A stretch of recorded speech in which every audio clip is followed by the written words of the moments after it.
Okay, let's reconvene if we can. And I've been asked to re-emphasize, and it's a perfect little segue.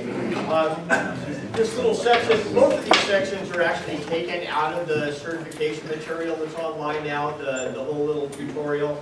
These are just 2 of like 6 sections. So if you want to review the material, it's all, everything right now is on the USA Water Polo website. On the membership tab, go to Referee Association, and all of this stuff is there for your viewing pleasure and your editing pleasure. So let me know what's right, wrong, or indifferent about this thing. But this next little section is more about things that I think we need to emphasize to you as referees going forward.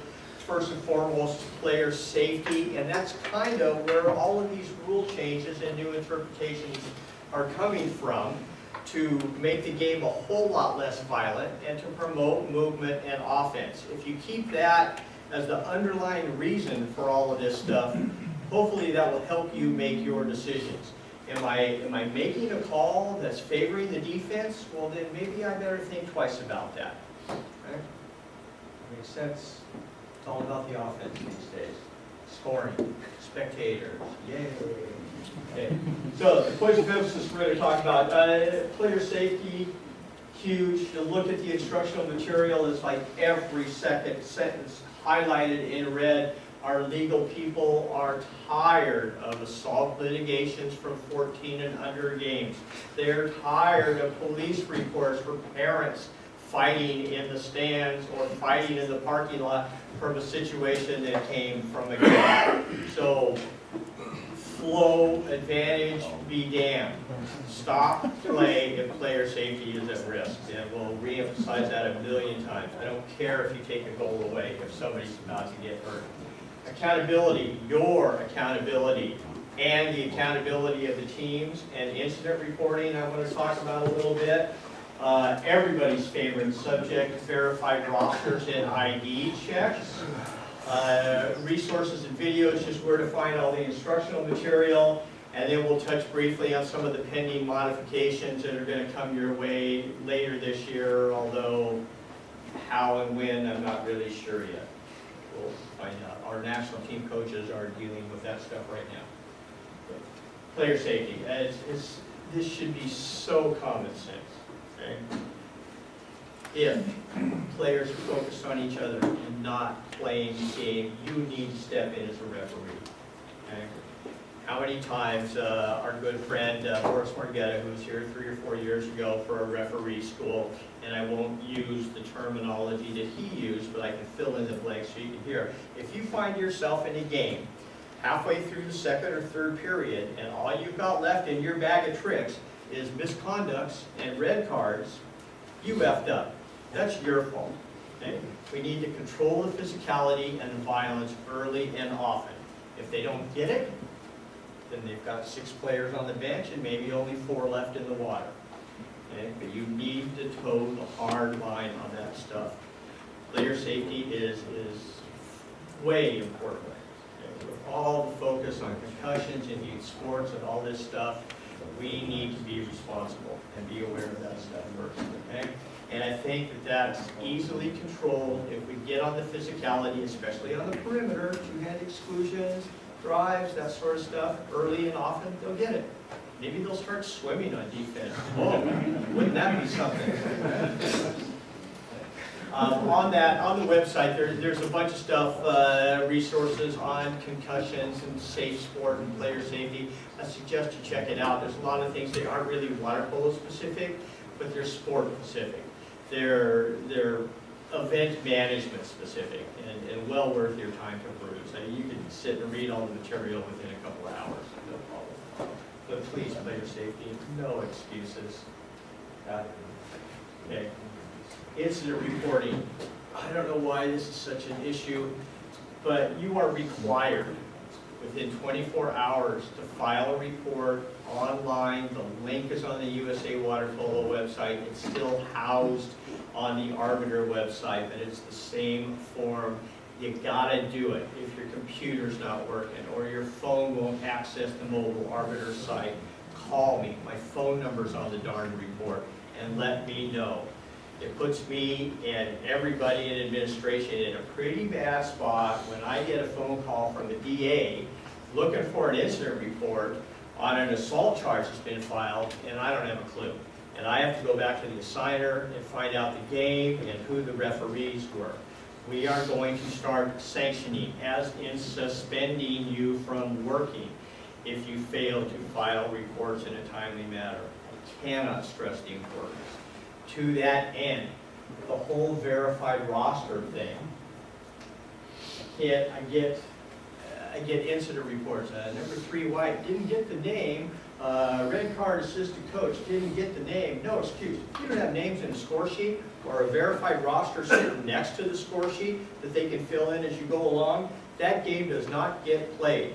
Period. Okay? I can't stress that enough.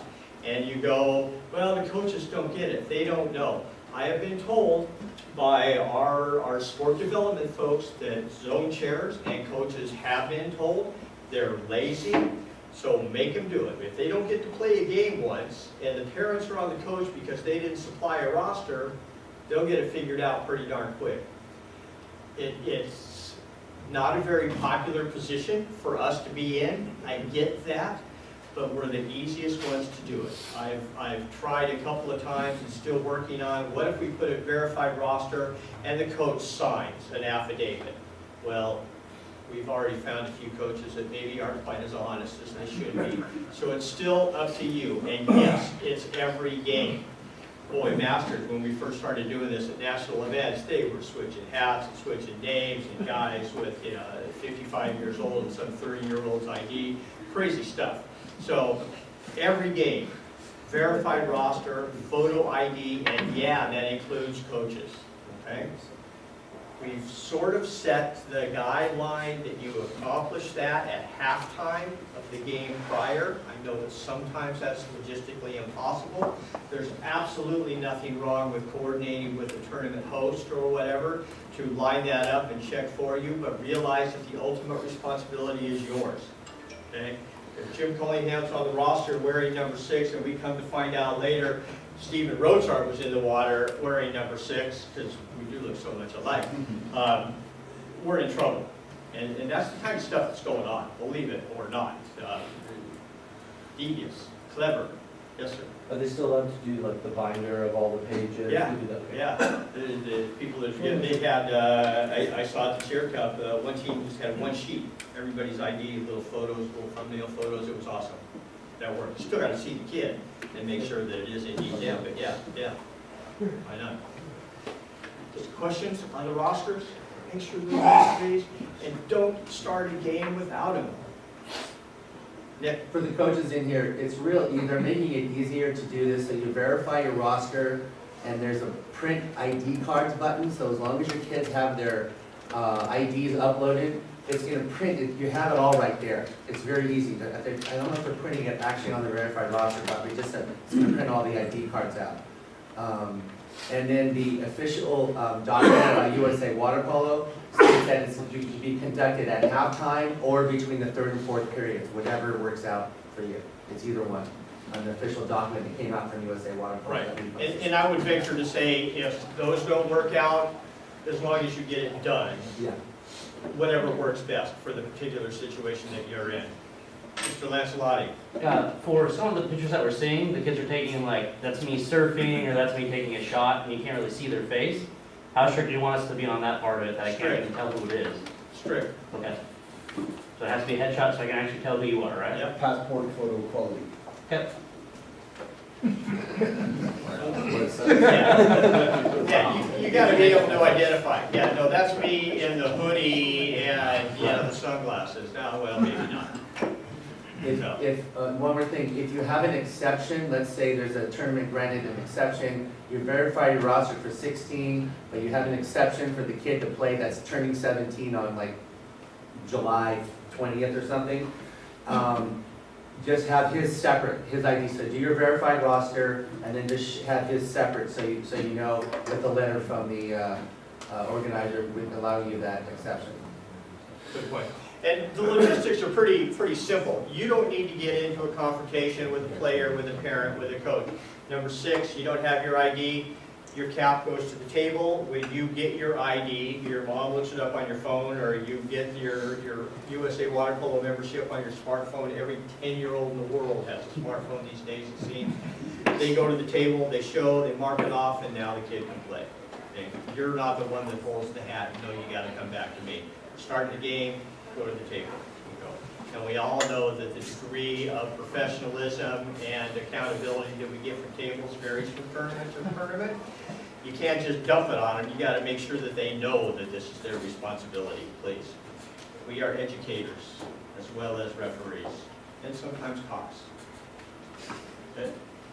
The videos, we're building YouTube channels and all kinds of stuff. It's not there yet, I'll be honest with you. But on that USA Water Polo website, Referee Association, there's a whole little section of resource materials. At some point soon, I hope, the instructional tutorial will have referred to this link embedded in the PDF file that's online, where you can click on there and see examples of exclusions in transition. See examples of referees administering an exclusion foul away from the ball. It's not there yet, don't work too hard. Okay? These are the crazy ones. This is the stuff that's coming up. It's going to happen, I will guarantee you. It's just a matter of how and what the punishment is going to be for these particular offenses and when they're implemented. The date that's getting thrown around right now is September 1st. I don't know why after JOs perhaps, but before October in Tier Cup. I personally think if we wait till calendar year, it'd be better. I think coaches, players, and referees got enough to digest with this stuff that's going to change probably every week for a while until we get it figured out. But this is the stuff.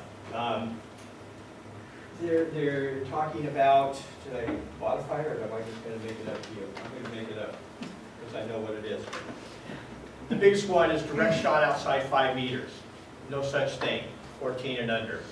All of these changes have to do with player development. We've all seen the 12 and under, the 14 and under team that's got a stud that sits out at the 3 spot, draws a foul and shoots, and nobody else in the pool ever touches the ball. Maybe good to win a game, but not so good for player development. So rule number 1 that's being proposed is no direct shot outside 5 for the 14s, 12s, and 10s. Okay? The other one that's being discussed is no zone defense. I got to be within a meter or 2 of my offensive player. My first question when I sat at the first meeting about that is, heck, half these 12-year-olds, you're lucky if you can get them in between their offensive player and the goal, let alone how far am I in zone defense? What's a zone defense? And I dare to say there may be some referees that don't recognize that zone defense. But again, the theory is not to let everybody drop off on a star center player and all the weak players out here shoot. You got to play a man-to-man defense. And how it gets implemented and what the punishment is, stay tuned. But that's the other big one that's being discussed. And then last but not least, I see you right with it. Last but not least is the center position. They are asking that the center rotate out of that position after 1 touch with the ball. I get to play, I get a pass, nothing, I better rotate. I can't take 2 passes in a row during the same sequence. Now, if I draw an exclusion at center, I can stay put, but most teams don't stay at center, they'll move out to one of the posts or whatever. Nick, I know you're dying to say something. I just have to say one thing. Unless the collegiate and high school rules follow this, the bulk of players playing water polo, I mean, they're not going to make the Olympic teams, okay? And there's different areas of development that happen. If they can't learn how to double team or triple team that big kid, and it forces the other kids to develop, this whole thing, the kids are playing water polo, most of the Asian kids, so they can get into high school, and the 14-year-old, and they get into high school and they're starting varsity as a freshman. And now you're going to teach them all these rules. Oh, the rules are different now. So unless it's some coordinated effort from all the way down, which it doesn't make sense to me. Whether, loud and clear, But go on record to those of you at home, Nick Davitt does not agree with and my position is only because we're such good friends. My position is not to defend or convince you that these changes are good, bad, or indifferent. My role is simply to try to inform as best I can. And all I'm trying to do is inform you of the meetings that I sit in and the things that I know are being discussed by our national team coaches. It'll happen. When? The next competition year, so after JOs. Yeah. The fiscal competition year really does start in September, so that's probably the wing, that's a fiscal competition year. Stay The tuned. center of your team is. And now, if you weren't totally confused, coming from your high school game and now listening to this, you're totally prepped for playoffs to start next week, right? No problem. Okay, that lead on counterattack exclusion. Oh, wait, no, my bad. Okay, no, stop, you can't put the ball in play yet. Oh, wait, my bad. We just talked about that last night. But seriously, on the 14 and under, the younger things, it's the proverbial work in progress. What the punishments are going to be, I have no clue. What do you do to a center that doesn't rotate out? Contra foul, maybe? What do you do to a kid that's stuck in no man's land and I, as the referee, deem that they're playing a zone defense? Is that an exclusion? That seems a little harsh. I don't know. I don't have the answer. We're already doing it in Ironman for 12s. Yeah, that's what I was gonna say. It does work quite well. It's a warning the first time, exclusion the second On time. the zone defense? On the zone defense. Yeah, that'd work. It works pretty 12's good. not 14's. 14's play straight up. They must be pressing within inside 9 meters. Yeah. Put an additional cone. No, I think that would work for 12 and under because it actually develops passing skills and swimming and driving and. Actually, Jason, I'm glad you brought that up. And Lane defense, Yeah. that type of stuff. But the problem is gonna come if you go 14. Because you're looking at high school and then that just becomes a At nightmare. the high school, they don't know what an end drop is, they don't know how to gap, they don't know how to drop. Okay. But Jason brought up a great point. A league here in Southern California is already adapting some of these changes they've made part for, what, a couple of years, Jason? We have NorCal this year. Yeah. We've been doing it, this is our second year. So. Yeah. And you may find that in other leagues, in other competitions in California and around the country. There certainly, any tournament, like they can adjust timeouts or whatever, if they want to set specific rules to meet their needs for player development or whatever, your job is to facilitate. So you say, no, you can't do that. Yeah, they can, if they want to. Go to Ironman, be referee, those are the deals that you have to deal with. Okay? Well now, rules test. This is how I'm keeping track of you now. And I had a couple people come up and say, hey, I took the rules test and I didn't get the beauty that my friend Mr. Rothart built for us on the Arbiter site is dead right now. We are in the process of rebuilding that where we have, God forbid, an interactive incident report and some interactive testing and some videos. We've got the money to do it this year, but it's not there yet. This is where everything is, on the USAwaterpolo.org site. There's a link to the rules test there. It's a Google Doc thing. You just fill in the blanks, submit the test, it comes to Jim. Jim grades, he sends you an email with the questions that you missed and some other words of encouragement or admonishment, whatever the case may be. And then you can go back in and take a look at the test and figure out what you missed. It's all pretty simple. There's no tricks. I didn't try to trick anybody on any of the questions. Okay?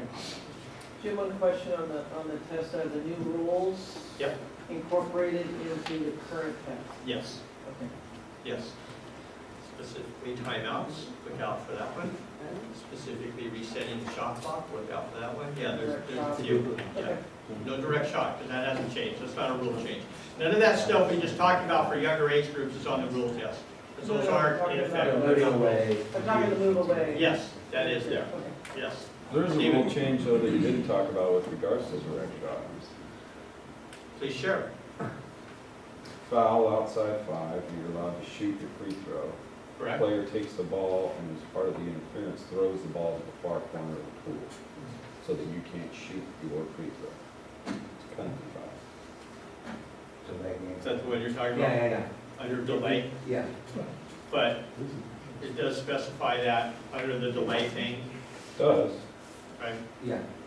So if, It's a very tactical move. I mean, teams have been successful with it. It's usually gonna be at the end of the game. It's gonna be at the end of the game, some guy, some gal saddles up right on the 5-meter line, they run a play, they isolate them, they draw an ordinary foul, they interfere immediately, so you can't shoot the free throw, and by interfering, they take the ball and huck it to the far end of the pool so you can't shoot.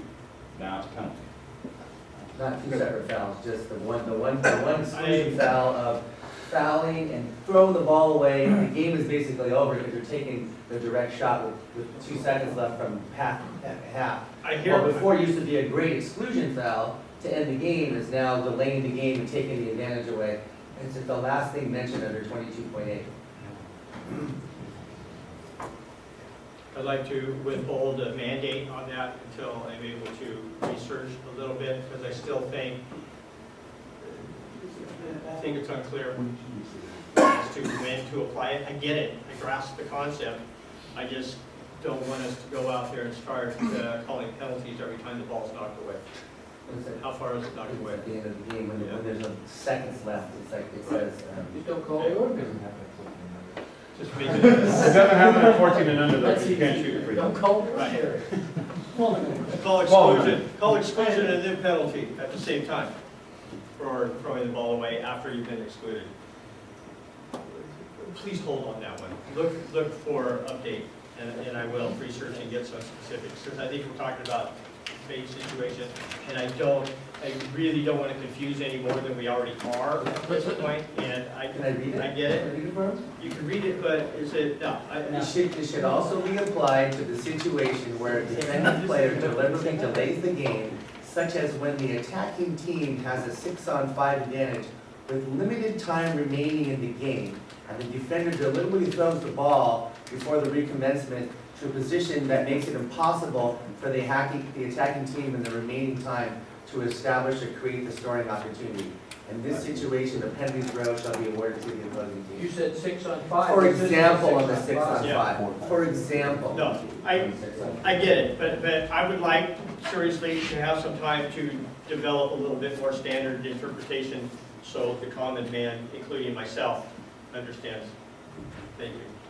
Cool. Mr. Colton? Actually, when you look into it, see if it's a foul and a counterattack where you throw the ball away or hit the ball away, if that would be a penalty also. Well, foul and counterattack's exclusion anyway, right? And now we Exclusion, throw the ball if you away, throw- now you've interfered after you've been excluded, it's a penalty. Sure. Michael? I'm having a problem when I get fouled, like 5 or a foul, and it says the player must move, and then you guys say they don't have to move now, so a little. They must move to raise a hand. The question was on the defender. They have to move away before they can raise an arm. So they can stay there and kind of. Stay there and not, but they better not interfere. So if I stay there and interfere with my body, or block you with the shoulder, or put my hand in your suit, that's interference. But if they're on the guy when they foul him and they stay there, then they're basically interfering with it. Right. It's interfering with a free throw. Right. They're not changing it. That's So, yeah, it's, don't over confuse it, Mike. If they have to move away and or not interfere. They have to move away and demonstrate they're not interfering. If I stay in your face and you don't have free movement, I'm interfering. Right. This was a question at another meeting. If I foul like with this hand, or let's say I foul with my right hand, and I put my hand up as I'm backing up, is that, because if the person trying to get a quick shot off? I think no. I think you better back up before you. And then put your hand up? Yep. Okay. Good question though. The very intent to put your hand up. The question was, Well, I mean, people are gonna I do reach it. over with my right arm and foul. Can I raise that hand? Very clever. As I back up, no. I think you keep your hand down and back up before you raise the hand. The rule clearly says you must move away before you can raise a hand. You have backstroke away. No, or put a foot in their face. Or, Take the test. That's why I'm keeping track of you, please. Okay? At some point before we roll around to JOs, if you haven't taken the test, you're not going to work. We're too fresh in the process to mandate that now, but I'm sending results of those that have taken the test to the zone head referees, and hopefully they're keeping track of that and using, well, except for this weekend when everybody's got 15 games in a row. That's the same thing. And we have been, I will admit, we have been totally lacking on your certification criteria in the on-deck evaluations. Where do I get my evaluations? How do I get your evaluations? You gotta go to your zone head referee. We had a meeting of like last month about this very thing. We have established a delegate evaluator corps nationwide, and I have asked every zone to establish that same group within their zone to do this. If you're not getting the opportunities to get graded games, to get written evaluations, let me know, and I will make sure it happens. You're going to have to be a little proactive about it. They're not going to come and hold your hand and say, hey, please come down to Newport Harbor High School and we're going to evaluate you. You got to find those opportunities. You got to search. Okay? That's it. There's the website. Everything is there.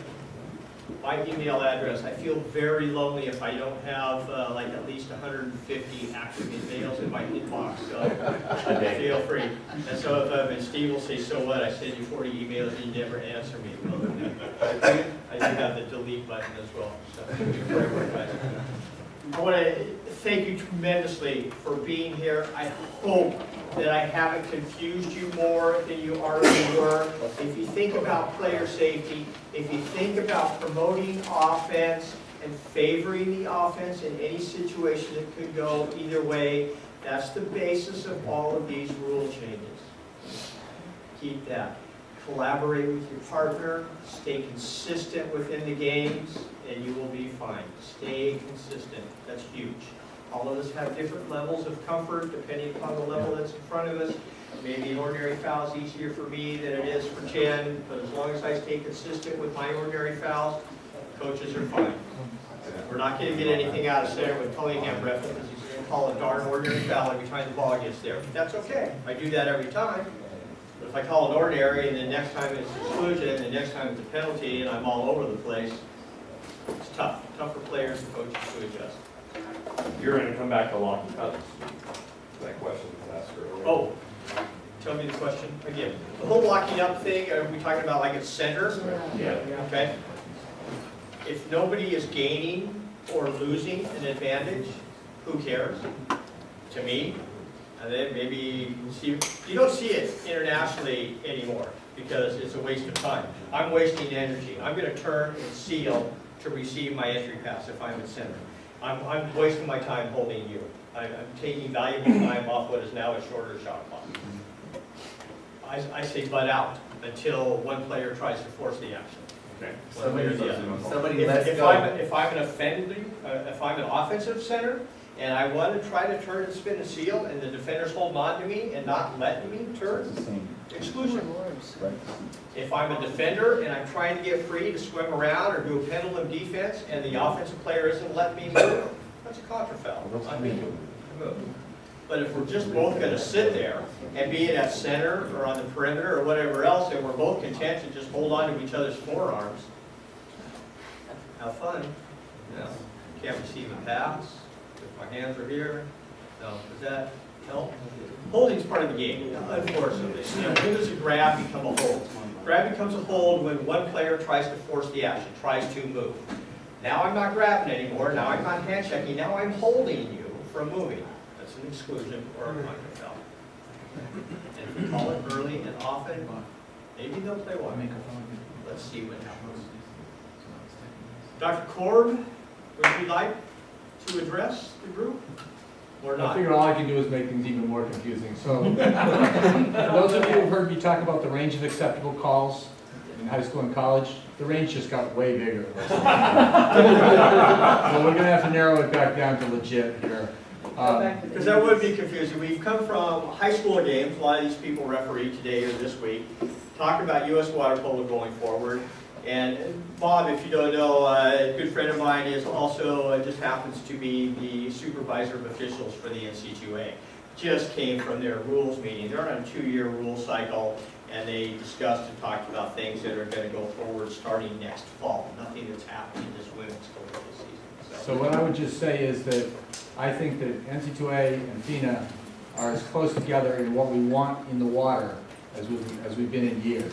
I think how we get there is gonna look different just because we have a shorter pool, things like that, but I think we're not gonna adopt everything that that FINA did. But the bottom line is, I think going from one game to the next, from high school to college to FINA, what we're looking for in the water is gonna be the same. Player safety is gonna be critical, promoting the offense is gonna be critical, you know, it's the same kinds of stuff. So I think, you know, Nick, to your point, I think that if they change the age group rules, it will be confusing, but from high school to college, it will be pretty similar, and from college into the national team, I think it's gonna look pretty similar. I hope so. Wouldn't that be nice? And you know, Jim and I are gonna work really, really closely together. All the training that we're doing, we're gonna try and cross over. All the evaluations we're doing, we're crossing over. So, you know, I think we're gonna be pretty much on the same page. So Jim, in line with the rules kind of changing, you're going to the meeting for the high school, national high school rules? Or, no, do you know what the changes, What is this kid doing? yeah, what are Not they gonna know gonna? yet. Niska doesn't know anything yet. It won't, nothing on Niska, because I've been involved until at least April. So what'll happen is that once the rule changes go out, so we just met last 2 days ago. Those will go out for comment for 2 weeks. So if you're a referee that received those, if you're in the NC2A database, well, actually I take that back. I think just coaches and evaluators can get them. So there'll be a 2-week comment period. It'll go to this committee, the oversight committee that looks at all of our rules to make sure that they agree with them. By March, that'll all be done, and it'll be public information. That's when it'll go to the high school and they'll say, yeah, we're gonna do those things or we're not gonna do those things. Generally, the high schools try and do everything that the colleges are doing, and so that's when you'll know. So by April, we'll have a pretty good idea of what high school's doing, and you'll have a real good idea what the colleges are doing. Anything else, you guys? Thank you again. Thank you. Totally. Thank you. Great job.